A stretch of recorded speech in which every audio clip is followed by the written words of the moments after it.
రైతాంగానికి నమస్సులతో ప్రతిభా బయోటెక్ సమర్పించు మట్టి మనిషి కార్యక్రమానికి స్వాగతం. ముందుగా కార్యక్రమంలోని ముఖ్యాంశాలు. వానాకాలానికి అనువైన స్వల్పకాలిక వరి రకాలు, తక్కువ సమయంలోనే అధిక దిగుబడినిచ్చే వంగడాలు. పత్తికి గులాబీ రంగు పురుగు గండం, ముందస్తు నివారణ చర్యలు చేపట్టాలన్న శాస్త్రవేత్తలు. వ్యవసాయంలో పెరిగిన మొబైల్ యాప్లు, రైతుల చేతుల్లోనే వ్యవసాయ సమాచారం.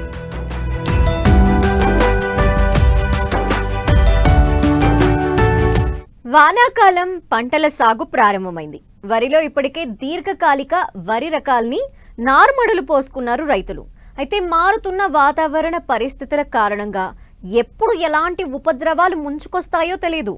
అందుకే అతి తక్కువ కాలంలో పంట చేతికొచ్చే పలు రకాల సాగుకు మొగ్గు చూపుతున్నారు.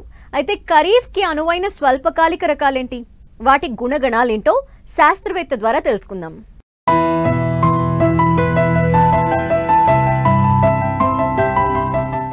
తెలుగు రాష్ట్రాల్లో ఖరీఫ్ పంటగా అధికంగా వరి సాగు చేస్తూ ఉంటారు రైతులు. చాలా వరకు దీర్ఘకాలిక రకాలను సాగు చేస్తూ ఉంటారు రైతులు. ఈ రకాల పంట కాలం 150 రోజులు ఉంటుంది. అయితే వాతావరణ మార్పుల కారణంగా 2-3 పంట చేతికొచ్చే సమయంలో అధిక వర్షాలు, వడగళ్లు కురవడంతో పంట మొత్తం నేలపాలవుతోంది. మరోవైపు సాగునీరు ఆలస్యమైన ప్రాంతాల్లో స్వల్పకాలిక రకాలను ఎంచుకోవాలని సూచిస్తున్నారు వరంగల్ ప్రాంతీయ వ్యవసాయ పరిశోధనా స్థానం శాస్త్రవేత్త సతీష్ చంద్ర. ఈ వానాకాలంలో మనకు స్వల్పకాలిక రకాల విషయానికి వచ్చినట్లయితే 125 రోజుల్లో కోతకు వచ్చేటువంటి రకాలు కనుక మనం ఎంచుకోవాల్సినటువంటి అవసరం ఉంది. ఈ 125 రోజుల కోతకు వచ్చేటువంటి సన్నగింజ రకాల్లో ముఖ్యంగా మనం సుపరిచితమైనటువంటి మన తెలంగాణ రాష్ట్రానికి అనుకూలమైనటువంటి రకంగా చూసినట్లయితే RNR 15-048 తెలంగాణ సోనాగా ఇది డెవలప్ చేయడం జరిగింది. ఈ వరి రకాన్ని సాగు చేసుకోవాలనుకున్నప్పుడు జూలై 15 తర్వాత మాత్రమే మనం వరి నార్లు పోసుకోవాల్సినటువంటి అవసరం ఉంది.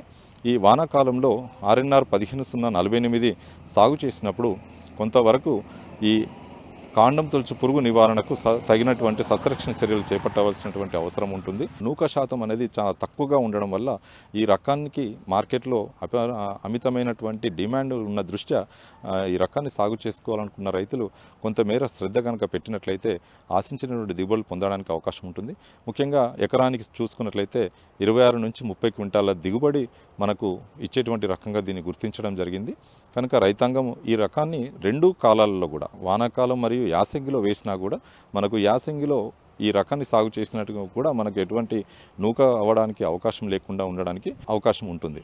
ఇక సన్నగింజ రకాల్లో మరియు మరికొన్ని రకాలు కనుక చూసుకున్నట్లయితే ప్రాంతీయ వ్యవసాయ పరిశోధన స్థానం నుండి విడుదలైనటువంటి వరంగల్ 962 అనే సన్నగింజ రకాన్ని కూడా 2021లో విడుదల చేయడం జరిగింది. ఇది BPT 5204కి ప్రత్యామ్నాయంగా ఈ రకాన్ని రూపొందించడం జరిగింది. ముఖ్యంగా ఇది పొట్టిగా ఉండడం వల్ల నేలపై పడిపోకుండా, గింజ రాలకుండా, అదేవిధంగా మనకు ఈ చీడపీడల విషయానికి వచ్చినట్లయితే అగ్గి తెగులను కొంతవరకు సమర్థవంతంగా తట్టుకోవడమే కాకుండా దీని యొక్క అన్నం నాణ్యత కూడా BPT 5204 పోలి ఉంటుంది. కనుక రైతాంగము ఈ రకాన్ని సాగు చేసుకోవాలనుకున్నప్పుడు అంటే BPTకి ప్రత్యామ్నాయంగా మనకు 125 రోజుల్లో కోతకు వచ్చేటువంటి రకంగా ఈ వరంగల్ పరిశోధన స్థానం నుండి ఈ రకాన్ని విడుదల చేయడం జరిగింది. ప్రస్తుతము మనకు తెలంగాణ ఉన్నటువంటి కరీంనగర్, నిజామాబాద్, అదేవిధంగా మహబూబ్నగర్, సిద్దిపేట చుట్టుపక్కల జిల్లాల నుంచి కూడా దీనికి ఉన్నటువంటి ప్రాముఖ్యత దృష్ట్యా ఈ వరి రకాన్ని ఎక్కువ విస్తీర్ణంలో సాగు చేయడం జరుగుతుంది. కనుక రైతాంగము ఈ స్వల్పకాలిక సన్నగింజ వరి రకాల్లో ఎంచుకోవాలనుకున్నప్పుడు WGL 962 అనే రకాన్ని కనుక ఎంచుకున్నట్లయితే మనకు ఎకరానికి 26 నుంచి 30 క్వింటాల దిగుబడిని పొందడానికి అవకాశం ఉంటుంది. ఇక సన్నగింజ రకాల్లో ఎక్కువగా మన రాష్ట్రంలోనే కాకుండా ఆంధ్రప్రదేశ్ కానీ, అదేవిధంగా కర్ణాటక, తమిళనాడు రాష్ట్రాలలో కూడా ఎక్కువగా ప్రాచుర్యంలో ఉన్నటువంటి KNM 1638 కూనారం వరి 2 అనే వరి వంగడం కూడా మనం ఎంచుకున్నట్లయితే సుమారుగా 28 నుంచి 32 క్వింటాల దిగుబడి మనం ఎకరానికి సాధించుకోవడానికి అవకాశం ఉంటుంది. ఈ రకం యొక్క ముఖ్య లక్షణాలు కనుక చూసుకున్నట్లయితే ఈ రకం యొక్క కంకి గొలుసు వచ్చేసి సుమారుగా 26 నుంచి 28 సెంటీమీటర్ల పొడవు ఉండి గింజల సంఖ్య కనుక చూసుకున్నట్లయితే మనకు 280 నుంచి 300 వరకు కూడా ఈ గింజల సంఖ్య ఉండడం జరుగుతుంది. ఇది అతి సన్న గింజ రకానికి చెందినదే ఉండడమే కాకుండా అన్నం నాణ్యత కూడా BPT 5204 పోలి ఉండడం మూలంగా ఈ రకానికి మార్కెట్లో అత్యధికంగా డిమాండ్ ఉండడం దృష్ట్యా మిల్లర్స్ సైతం ఎక్కువగా ఈ రకాన్ని కొనుగోలు చేయడానికి మొగ్గు చూపడం మనం గమనించవచ్చు. అంతేకాకుండా రైతాంగం కూడా ఈ వరి రకాన్ని 2 కాలాలలో, వానాకాలం మరియు యాసంగి కాలాల్లో ఈ వరి రకాన్ని ఎక్కువ విస్తీర్ణంలో సాగు చేస్తున్నారు. ముఖ్యంగా దీనికి ఉన్నటువంటి లక్షణాల్లో కనుక గమనించినట్లయితే ఇది కొంతమేర ఉల్లికోడు రోగాన్ని తట్టుకోవడమే కాకుండా కొంతవరకు అగ్గి తెగులు మరియు పొట్టకుళ్ళు తెగులు, అదేవిధంగా గింజమచ్చ తెగుల్ని కూడా కొంతవరకు తట్టుకొని మనకు అధిక దిగుబడి పొందడానికి అవకాశం ఉంటుంది. ఇక సన్నగింజ రకాల్లో స్వల్పకాలిక పంట కనుక చూసుకున్నట్లయితే పూనారం పరిశ్రమ స్థానం నుండి విడుదలైనటువంటి KNM 733 అనే వరి రకాన్ని కూడా ఎంచుకున్నప్పటికీ అది కూడా సుమారుగా 26 నుంచి 30 క్వింటాల దిగుబడి మనకు ఈ వరి రకం నుంచి పొందడానికి అవకాశం ఉంటుంది. కనుక ఇది కూడా కొంతమేర మనకు అగ్గి తెగులు కానీ, అదేవిధంగా ఉల్లికోడు రోగాన్ని కానీ మనకు 1-3 బయోటైప్ను కొంతవరకు తట్టుకునేటువంటి స్వభావంగా ఈ రకాన్ని డెవలప్ చేయడం జరిగింది. ఇక సన్నగింజ రకాలలో ఈ మధ్య కాలంలో మినికిడి దశలో కూడా ఎక్కువగా ఆదరణ పొందుతున్నటువంటి KNM 123-68 అనే వరి రకం కూడా 120 నుంచి 125 రోజుల కోతకు వచ్చేటువంటి అతి సన్న గింజ రకానికి చెందినటువంటి రకంగా దీన్ని చిరుసంచుల దశలో పరీక్షల్లో దీన్ని పరీక్షించడం జరుగుతుంది. ఇది కూడా మనకు కొంతమేర అగ్గి తెగులు మరియు కొంతమేర మనకు దోమకాటు నుంచి కూడా కొంతమేర పంటను రక్షించుకోవడానికి అవకాశం ఉంటుంది. దీని యొక్క దిగుబడి సామర్థ్యం వచ్చేసి 26 నుంచి 32 క్వింటాల దిగుబడి ఒక ఎకరానికి వచ్చే విధంగా దీన్ని డెవలప్ చేయడం జరిగింది. వరి సాగులో రకాల ఎంపిక, సాగు చేసే సమయం, పంట కాలపరిమితి, చీడపీడలు తట్టుకునేవి కీలకం. కాలువల కింద నీరు ఆలస్యమైన ప్రాంతాల్లో లేదా బోర్ల కింద నీటి లభ్యత తక్కువగా ఉన్న ప్రాంతాల్లో తక్కువ కాలంలో పంట చేతికొచ్చే అనేక స్వల్పకాలిక రకాలు ఉన్నాయి. వాటి గుణగణాలేంటో ఇప్పుడు చూద్దాం. స్వల్పకాలిక పంటల్లో మనకు దొడ్డు గింజ రకాలను కనుక ఎంచుకోవాలనుకున్నప్పుడు, అంటే 1010 గింజ నాణ్యత కలిగినటువంటి రకాల సాగు చేయాలనుకున్న ఆసక్తి గల రైతులు కనుక ఎంచుకోవాలనుకున్నప్పుడు ముఖ్యంగా KNM 118 అనే వరి వంగడము 1010కి ఆల్టర్నేటివ్ ప్రత్యామ్నాయంగా వరి రకాన్ని 2015వ సంవత్సరంలో కూనారం పరిశోధన స్థానం నుండి విడుదల చేయడం జరిగింది. ఈ రకం కూడా సుమారుగా 26 నుంచి 30 క్వింటాల దిగుబడి ఇచ్చేటువంటి ఎకరానికి దిగుబడి ఇచ్చేటువంటి రకంగా దీన్ని గుర్తించడం జరిగింది. ఇది కూడా కొంతమేర అగ్గి తెగులు మరియు కొంతమేర మనకు దోమకాటును కూడా కొంత తట్టుకునేటువంటి శక్తి ఉన్నటువంటి రకంగా దీన్ని డెవలప్ చేయడం జరిగింది.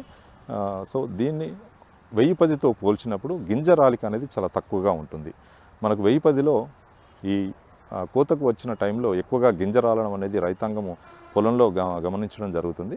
దానితో పోల్చినప్పుడు దీనిలో గింజ రాలిక అనేది తక్కువగా ఉండడమే కాకుండా దిగుబడి కూడా 1010 కంటే కూడా సుమారుగా 15 నుంచి 20% మేర అధిక దిగుబడి పొందడానికి అవకాశం ఉంటుంది. ఇక దొడ్డు గింజ రకాలలో స్వల్పకాలిక పంటల్లో మరి ఒక రకం కనుక చూసుకున్నట్లయితే జగిత్యాల పరిశోధన స్థానం నుండి విడుదలైనటువంటి JGL 24423 ఇది అందరికీ సుపరిచితమైనటువంటి దొడ్డు గింజ రకము. 2 కాలాలకు కూడా అనువైన రకంగా దీన్ని డెవలప్ చేయడం జరిగింది.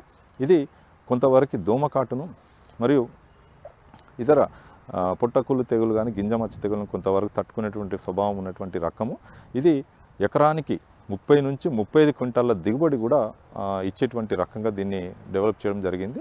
ఇది అన్ని పద్ధతుల్లో ముఖ్యంగా నేరుగా విత్తే వరి కావచ్చు, అదేవిధంగా డ్రమ్ సీడర్ విధానంలో కానీ, అదేవిధంగా మనకు ఆరుతడి పద్ధతిలో వేసుకున్నా కూడా ఈ రకం అనుకూలమైన రకంగా దీన్ని మనం చెప్పవచ్చు.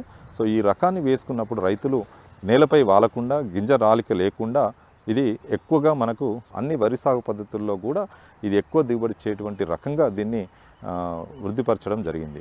ఇక మనకు దొడ్డు గింజ రకాలలో జగిత్యాల పరిశోధన స్థానం నుంచి విడుదలైనటువంటి JGL 28639 ఈ మధ్య కాలంలో గత 5 నెలల ముందు అంటే ఈ జనవరి మాసంలోనే ఈ రకాన్ని రాష్ట్ర స్థాయిలో విడుదల చేయడం జరిగింది. ఇది కూడా సుమారుగా 26 నుంచి 32 క్వింటాల దిగుబడి ఇచ్చేటువంటి దొడ్డు గింజ రకంగా 120 రోజుల కొత్తకు వచ్చేటువంటి రకంగా దీన్ని డెవలప్ చేయడం జరిగింది. కొంతవరకు అగ్గి తెగులు మరియు ఈ పొట్టకుళ్ళు తెగులు కానీ, అదేవిధంగా కొంతవరకు గింజమచ్చ తెగులను తట్టుకునేటువంటి రకంగా దీన్ని డెవలప్ చేయడం జరిగింది. దీని యొక్క దిగుబడి సామర్థ్యం వచ్చేసి కూడా 28 నుంచి 32 క్వింటాల దిగుబడి సామర్థ్యం ఉండే విధంగా ఈ రకాన్ని వృద్ధిపరచడం జరిగింది.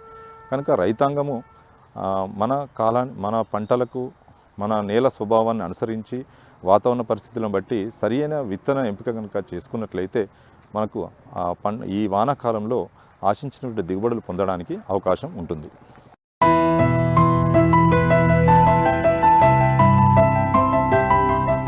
పత్తిలో గులాబీ రంగు పురుగులు రైతులకు తలనొప్పిగా మారాయి. 4-5 ఏళ్లుగా పత్తి పంటని గులాబీ రంగు పురుగులు ఆశించి నష్టాల్ని కలిగిస్తున్నాయి. ప్రస్తుతం ఖరీఫ్లో కొన్ని చోట్ల పత్తిని విత్తారు. మిగతా రైతులు సరైన వర్షం కోసం ఎదురు చూస్తున్నారు. పత్తిని సాగు చేసే రైతులు నాణ్యమైన అధిక దిగుబడిని పొందాలంటే గులాబీ రంగు పురుగు నివారణ పట్ల పంట తొలి దశ నుండే అప్రమత్తంగా ఉండాలి. సమగ్ర సస్యరక్షణ పద్ధతులతో దీన్ని ఆదిలోనే అరికట్టాలంటున్నారు పాలెం కృషి విజ్ఞాన కేంద్రం శాస్త్రవేత్త డాక్టర్ రాజశేఖర్.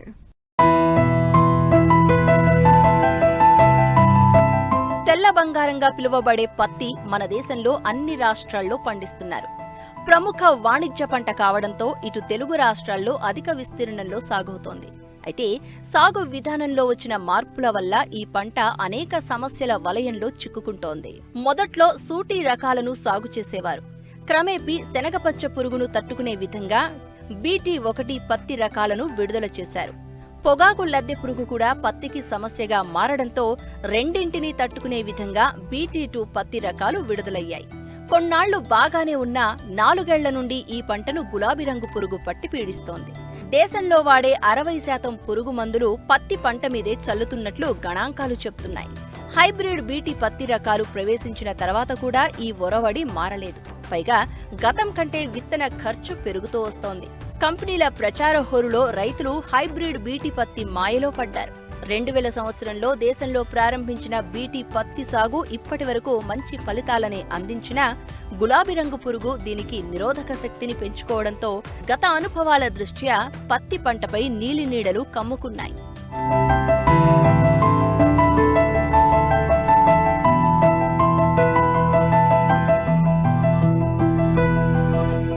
వాస్తవానికి గులాబీ రంగు పురుగు వలన జరిగే నష్టం పైకి కనపడదు. ఈ పురుగు ఆశించిన పత్తిలో దూది రంగు, నాణ్యత దెబ్బతిని బరువు తగ్గిపోవడం వలన దిగుబడి బాగా తగ్గుతుంది. ఈ పురుగు నివారణ చర్యల్లో భాగంగా గత పంట అవశేషాలను పూర్తిగా నాశనం చెయ్యాలి. పత్తి విత్తే రైతాంగం సామూహికంగా ఒకేసారి విత్తితే ఈ పురుగు నష్టం తక్కువగా ఉంటుంది. పంటలో గులాబీ రంగు పురుగు ఉనికిని గుర్తించినట్లయితే రైతులు సమగ్ర సస్యరక్షణ చర్యలతో నివారించవచ్చంటున్నారు పాలెం కృషి విజ్ఞాన కేంద్రం శాస్త్రవేత్త డాక్టర్ రాజశేఖర్. పత్తి విత్తనాలు మనకు 1 ఎకరానికి 2 ప్యాకెట్లు సరిపోతాయి. కానీ చాలా మంది రైతులు ఏం చేస్తారంటే అందులోపల BT, నాన్ BT విత్తనాలు 2 ఉంటాయి. కానీ చాలా మంది రైతులు నాన్ BT విత్తనాలను పంట చుట్టూ 1 ఎకరం పొలం చుట్టూ వేసుకోరు. కానీ కంపల్సరీ పత్తి పంట వేసుకునేటప్పుడు BT విత్తనాలతో పాటు పొలం చుట్టూ నాన్ BT విత్తనాలు కూడా వేసుకున్నట్లయితే మనకి గులాబీ రంగు పురుగు యొక్క ఉధృతి అనేది తగ్గడానికి ఆస్కారం ఉంటుంది. ముఖ్యంగా ఈ గులాబీ రంగు పురుగు అనేది మనకు పత్తి పంటల్లో ఎప్పుడు గమనించడం జరుగుతుందంటే మనం పత్తి పంట వేసిన 45 నుంచి 55 రోజులకు, అంటే మన కరెక్ట్ పువ్వు బయటకు వచ్చే సమయంలో ఈ గులాబీ రంగు పురుగు అనేది రావడానికి ఆస్కారం ఉంటుంది. అదే ఈ గులాబీ రంగు పురుగు ఆశించిందా లేదా అని మనం ఎట్లా గుర్తించాలంటే మనం పువ్వును చూసినట్లయితే ఆ పువ్వు అనేది విచ్చుకోకుండా ఉన్నట్లయితే కంపల్సరీ ఆ పువ్వుని గుడ్డి పువ్వులు అంటారు. ఆ పువ్వు లోపల ఖచ్చితంగా మనకి గులాబీ రంగు పురుగు ఉన్నట్టుగా గుర్తించాలి. తొలి దశలో, అందుకే 45 నుంచి 50 రోజుల దశలోనే మనము ఎకరానికి 8 నుంచి 10 లింగాకర్షక బుట్టలు పెట్టుకోవాలి. ఈ లింగాకర్షక బుట్టలను కూడా మా కృషి విజ్ఞాన కేంద్రం పాలెంలో లభిస్తాయి. తర్వాత మనకి 50 రోజులకు ఏమవుతుందంటే అక్కడక్కడ ఎక్కడైనా పురుగులు కనిపిస్తే గిట్లా వేప నూనె 1500 ppm 5 ml లీటర్ నీటికి కలిపి పిచికారీ చేసుకోవాలి.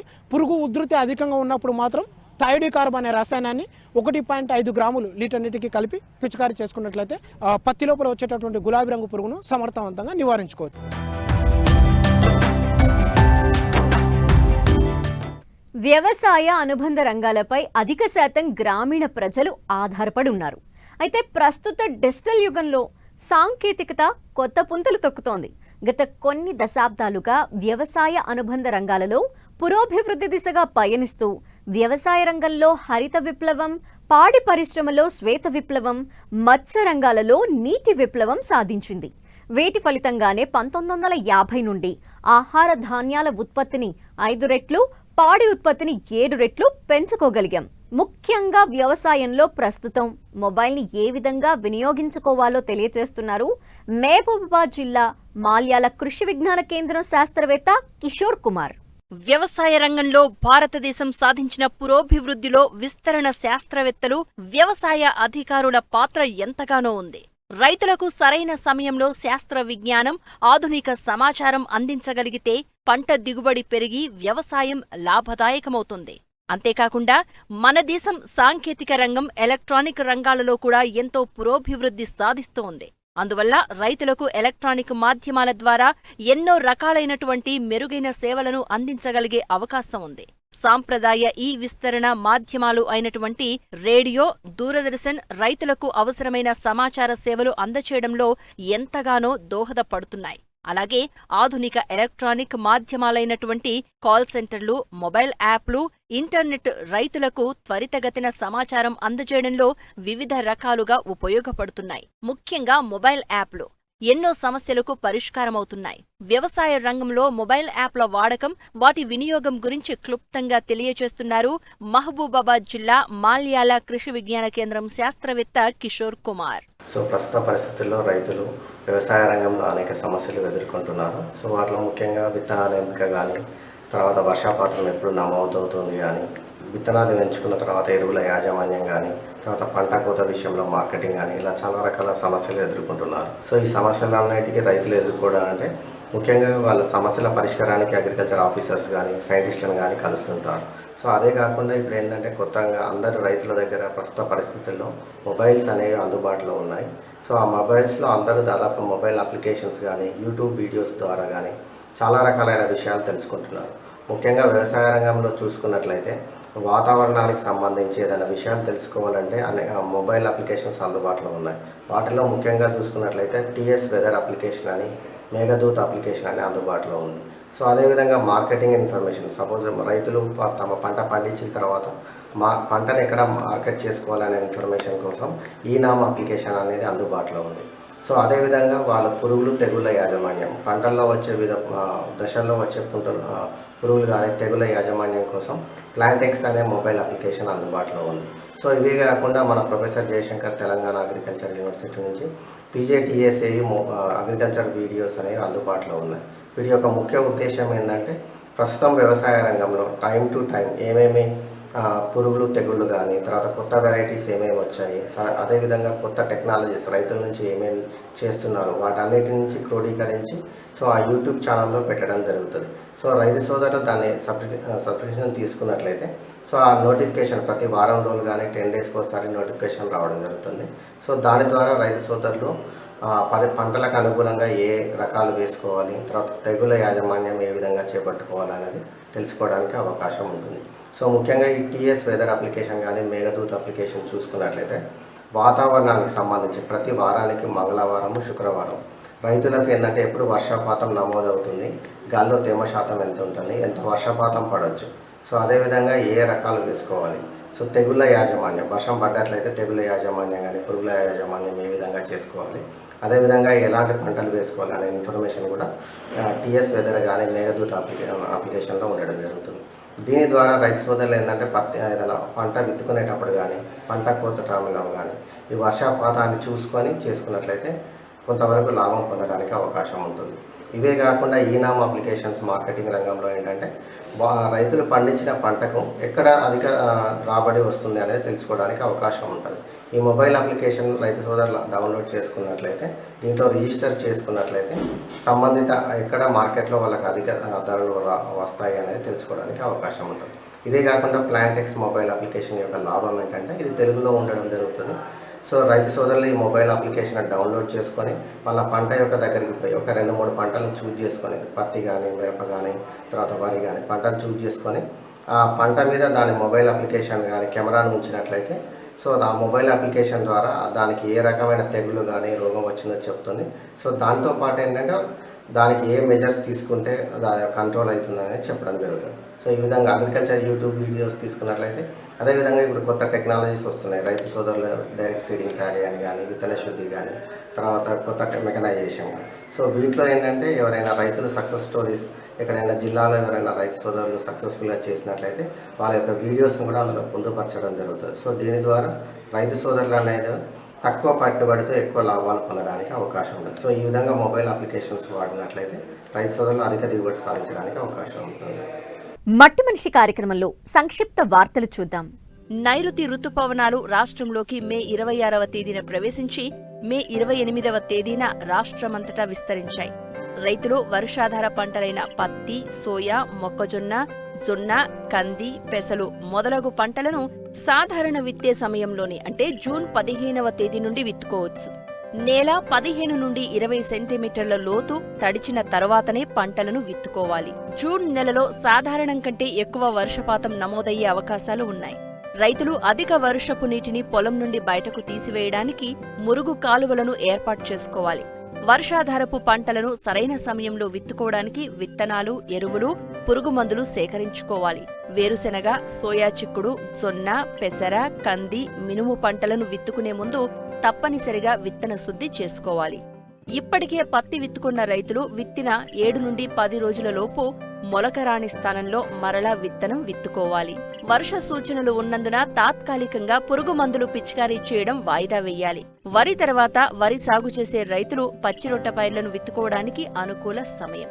నీరు సమృద్ధిగా ఉన్న ప్రాంతాల్లో రైతులు దీర్ఘకాలిక వరి రకాల నారుమళ్లు పోసుకోవడానికి ఇది అనువైన సమయం. రైతులు మధ్యకాలిక, స్వల్పకాలిక వరి రకాల నారుమళ్లు జూన్ 20వ తేదీ తర్వాత పోసుకోవచ్చు. పత్తి పంటను జూలై 20వ తేదీ వరకు దిగుబడిలో ఎటువంటి తరుగుదల లేకుండా సాగు చేసుకోవచ్చు. పత్తి వర్షాధార పంట కాబట్టి రైతులు వారికి అనుకూలమైన బీటీ రకాలను బోదెలు, కాలువల పద్ధతిలో విత్తుకోవాలి. ఎక్కువ వర్షాలు పడినప్పుడు కూడా కాలువల ద్వారా నీటిని తీసివేయుటకు అనుకూలం. మొక్కజొన్న పంటను జూలై 15వ తేదీ వరకు మధ్య దీర్ఘకాలిక రకాలను దిగుబడిలో ఎటువంటి తరుగుదల లేకుండా విత్తుకొనుటకు అనుకూల సమయం. మొక్కజొన్న శాఖీయ దశలో ఎక్కువ నీటిని, ప్రత్యుత్పత్తి దశలో నీటి ఎద్దడిని తట్టుకోలేదు కాబట్టి పంటను బోదెలు, కాలువల పద్ధతిలో సాగు చేసుకోవలెను. జొన్న పంటను జూన్ 30వ తేదీ వరకు విత్తుకోవచ్చు. జొన్నను ఏక పంటగా లేదా కందిలో అంతర పంటగా సాగు చేసుకోవచ్చు. ఆముదం పంటను జూలై 2వ పక్షం వరకు విత్తుకోవచ్చును.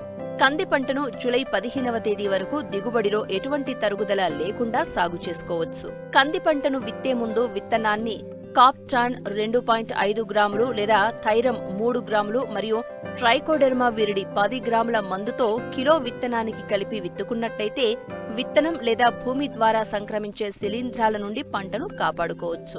పెసర, మినుము పంటను జూలై 15వ తేదీ వరకు విత్తుకోవచ్చును. వరి సాగు చేసే పొలాల్లో ఆలస్యంగా నీరు విడుదలయ్యే ప్రాంతాలలో పెసరను పైరుగా లేనిచో పచ్చిరొట్టగా విత్తుకోవాలి. చెరుకు తోట వయసు 4 నెలల సమయం అంటే జూన్, జూలై నెలల్లో మొక్కల వరుసల మొదళ్లకు ఎత్తుగా మట్టిని ఎగదొయ్యాలి. దీని వలన అధిక వర్షాలు, తుపాను గాలులకు పంట పడిపోకుండా కాపాడుకోవచ్చు. వ్యవసాయంలో సమస్యలకు, సందేహాలకు సమాధానాల కోసం మట్టి మనిషి రైతుకు అండగా నిలుస్తోంది. మీరు సంప్రదించవలసిన చిరునామా మట్టి మనిషి 10 TV, road number 36, Jubilee Hills, Hyderabad 500033. మా ఫోన్ నెంబర్ 04030101010 మరియు 8897186111. మరిన్ని ఆసక్తికరమైన విశేషాలతో ప్రతిభా బయోటెక్ సమర్పించు మట్టి మనిషి కార్యక్రమంలో మళ్ళీ కలుసుకుందాం. అంతవరకు సెలవు, నమస్కారం.